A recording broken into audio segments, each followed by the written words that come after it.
Welcome to another edition of Winthrop Close Up. I'm John Swanson. And I am Sheree Gibbs. Thanks for joining us. Students had a chance to rub elbows with a pro this week when a local news anchor made a trip from the TV screen to the classroom. Here's Tawala Williams with the story. Lead anchor for WCNC's evening newscast gives advice to students who are concerned about finding a job after graduation. She tells students how she got started and hopes that it would encourage them to actively set career goals while still in college. I honestly just enjoyed writing. It was purely a basic love of writing that took me into it. Gantt tells students the number one way to be prepared for any industry is to get an internship. She says this will give students experience and make them more marketable. So the internship is valuable just to try to be as sure as possible that this is what you want to do. Gantt has been an anchor since 1993, and as a result, she has had many achievements as well as obstacles. She discusses the pros and cons of the business. No other medium can do this as well when you bring words and sound together. I think it's a great thing. Students learn how to take an active part and be responsible for their own careers. Just be persistent and really know what you want and go after it. And, even if you don't succeed the first go around with getting what your ideal job is, to keep trying it. It gave members of the Winthrop community a chance to learn exactly how to connect with news directors and what they need to do to get a job. The key elements suggested in finding a job is being persistent, confident, and motivated. She enjoys talking to students about life at the college. With the photographer, Crystal Satterwhite, this is Tawala Williams reporting. Winthrop students are surfing the web on campus and leaving the wires at home. Alan Garmendia will take us to the new hotspots for wireless internet here at Winthrop. They're called Eagle Hotspots, and they're all over campus. Eagle Hotspots are places where anyone with a laptop can access the internet through wireless technology. In addition to Dacus Library, hotspots can be found in Java City, the basement of Tillman, and certain classrooms in Withers. By the end of the academic year, more hotspots should be available in places like Dinkins and Thompson. The library hotspot is by far the most popular. If you don't have a laptop of your own, you can rent one of the 10 on hand for free for a 3-hour period. Students say having the freedom to roam around is a big draw. Yeah, and if you're we're sitting in a group project, and if you have to type something, you can actually be typing it while you're talking rather than having to write it by hand and going back to your computer and typing it. I think the convenience factor is the best thing. Students must fill out an information sheet at the circulation desk before checkout. That information is kept on file, so there's no need to resubmit it every time you want to check out a laptop. All 10 laptops are from Dell, and they connect to the web through this plug-in adapter. Now, many of the laptops that are made today have this wireless receiver built in already. Dacus officials say that the laptops are so popular that they're looking to acquire more of them and maybe allow overnight checkout to students sometime in the future. Reporting from Dacus, with cameraman Will Smalley, I'm Alan Garmendia reporting. As campus internet traffic increases, so does the threat for computer viruses. Josh Cassio tells us the best ways to protect your computer. With hundreds of people logging into the campus network every day, keeping the equipment virus-free is no small task. The network by itself is like a castle, and we protect it from the outside very effectively. We have firewalls, we have network protections, but what we've found out is the threat is now from the inside. New viruses are popping up every day, and the risk of a campus-wide infection is always a possibility. One way Winthrop protects against viruses is by avoiding the problem early. First of all, it is required for any student who plugs in a computer in the dorm room to have a virus protection.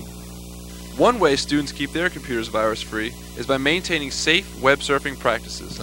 Avoid opening files that I'm unsure about. With the hundreds of computers on campus and the thousands of viruses worldwide, it's important to keep your computer safe with the newest antivirus software. 3 of the more popular antivirus softwares are Norton Antivirus, McAfee, and Panda. For more information on keeping your computer safe, contact Winthrop's IT department on their website. With Brad Metter on camera, this is Josh Cassio reporting. With the presidential campaigns in full swing, students are tuning into the debates with a watchful eye. The college Democrats hosted a viewing party where students enjoyed pizza and beverages as they watched the first of 3 debates. Each candidate addressed two key issues, foreign policy and homeland security.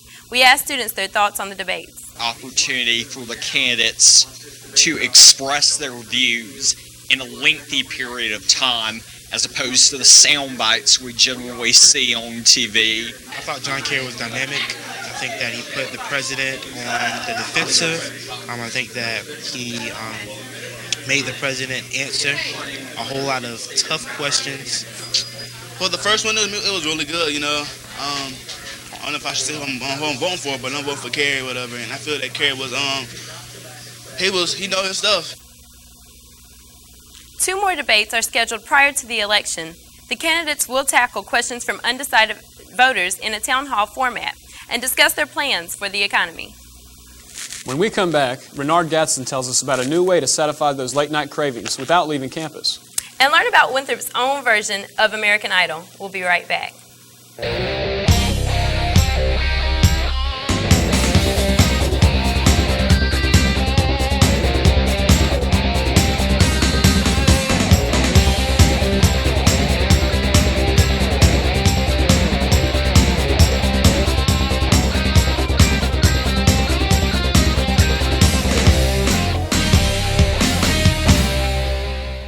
Late-night cravings cause many students to leave campus in search of food. Renard Gadsden tells us about an on-campus alternative that may satisfy your hunger. If you're a student with late classes or just late-night cravings, Thompson Cafeteria now has a solution for you. This year, the CAF offers late-night dining services Monday through Thursday from 8:30 until 11 p.m., offering students a convenient cuisine.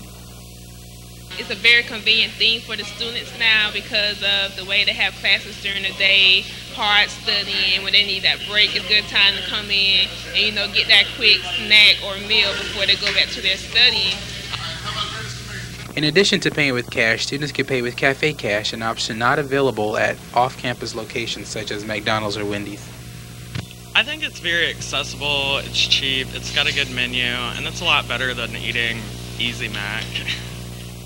Thompson offers a variety of menu options, including tacos, quesadillas, burgers, and fries. Students can get their meals to go, or they can sit in the dining area and eat while studying.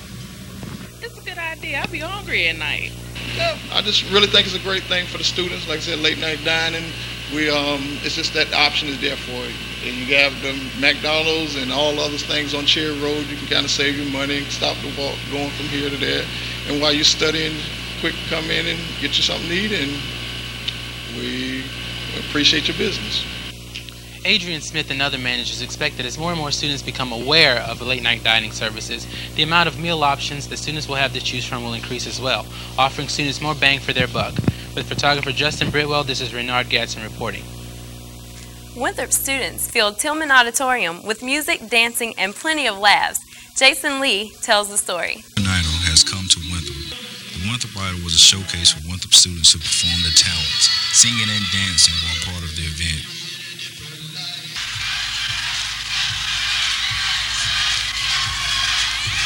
The true reality was, this show took practice. The opening act, the dance routine with your music coordinator, make sure it was perfect. I'm about 20% right now, but we're going to bring everything they can tomorrow night and really try to win this $100 prize. The musical range is different.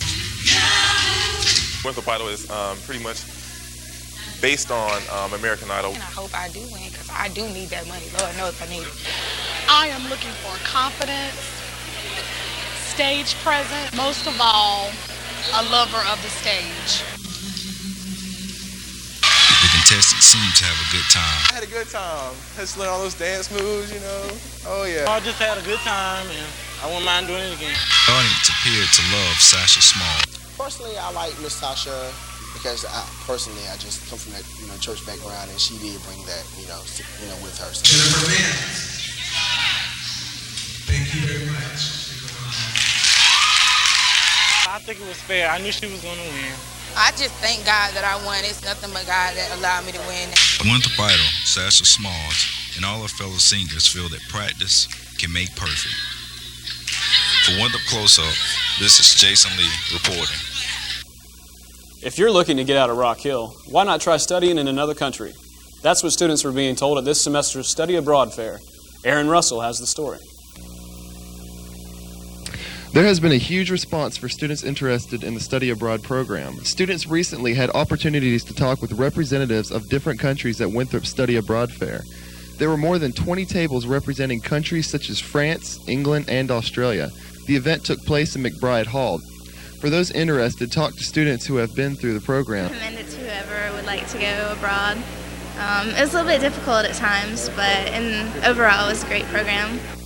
There is still plenty of time left for students to apply for the country of their choice. Contact the International Center and ask for the director, Dr. Milford Wilson. Many students who have already signed up, including J.R. Johnson, are already eager to go. I guess my just first-hand experience of all the stuff that I've been told about in books and conversations. I just want to enjoy it for myself, see it all for myself. Winthrop is just a small part of what is taking place with the Study Abroad program. There has been an increase in interest across the world. There's an increase right now in students wanting to study abroad because of two words: globalization and technology. If any student plans to take part in the Study Abroad program, it is important to choose the right country, institution, and program. For those of you interested in studying abroad, there are semester or year-long opportunities for you. But just remember, you must have a 2.5 GPA or higher to go. For more information, contact Susan Kress, Winthrop Student Abroad Coordinator. For photographer Robert Dew, this is Aaron Russell reporting. The Winthrop men's soccer team kicked off conference play with a big win. Find out all about it when we come back. And if you need more cultural events, we have a few suggestions. Stay tuned. Sports and culture events are up next.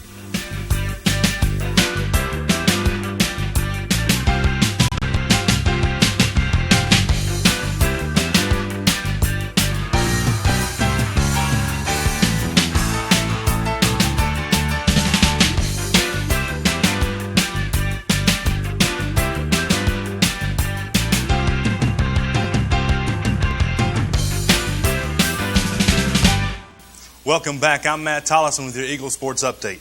The men's soccer team found their offense and broke their 5-game losing streak when they defeated High Point 4-2 last week at Eagle Field. The win kicked off the Big South Conference play, which continues on October 9th when the men will face the Liberty Flames at 5 p.m. at Eagle Field. The Winthrop women are still looking for their first conference win. They're in the midst of a 5-game losing streak after losing 2-1 to Liberty in overtime. The Lady Eagles will try to get back on the winning track as they take on the College of Charleston at Eagle Field on October 12th. Kickoff for that matchup is set for 7 p.m. The Winthrop volleyball team is perched atop the Big South Conference, and they'll continue league play when they host rival Liberty at the Coliseum on October 9th at 2 p.m. That's it for your Eagle Sports Update. I'm Matt Tollison. Here's Adam O'Daniel with the Cultural Events Calendar. I'm Adam O'Daniel with your Cultural Events Calendar. Winthrop's Theater Department is celebrating 50 years this fall. As part of the festivities, the department is reviving its first production, Blithe Spirit. The show will run from October 6th through the 10th. Blithe Spirit was written in 1941 when Britain faced destruction by Nazi forces during World War II. This production is a comedy that shows the life and death of British society during that time. Blithe Spirit can be seen at 8 p.m. on October 6th through the 9th and at 2 p.m. on October 10th, all in Johnson Theater. Admission is $5 with your Winthrop ID and $10 general admission. In addition to Blithe Spirit, the off-Broadway production Dragapella takes the stage at Winthrop in Tillman Auditorium at 8 o'clock on October 11th. The show will feature the musical trio Volatile Baby as well as the Beauty Shop Quartet. Winthrop's favorite free cultural event, the Foreign Film Series, is back this Thursday, October 14th. Admission is free. That's it for your cultural event calendar. I'm Adam O'Daniel. Thanks, Adam. Our final story today is our weekly segment, Word on Campus. This week we asked you for your thoughts on the reinstatement of the military draft. We did have a draft to be a little more patriotism after people got out and served their duty. It's something that they really want to do. You know, they go out there and they want to fight, but if someone who doesn't want to be in the Army and they get instated, you know, they kind of won't have the same goals. I think it may help in promoting, like, feminist ideals and whatnot by including women and basically the federal government acknowledging that women can go on the front line. It's come to the point where, you know, individuals aren't listening to the service and they need people to fight.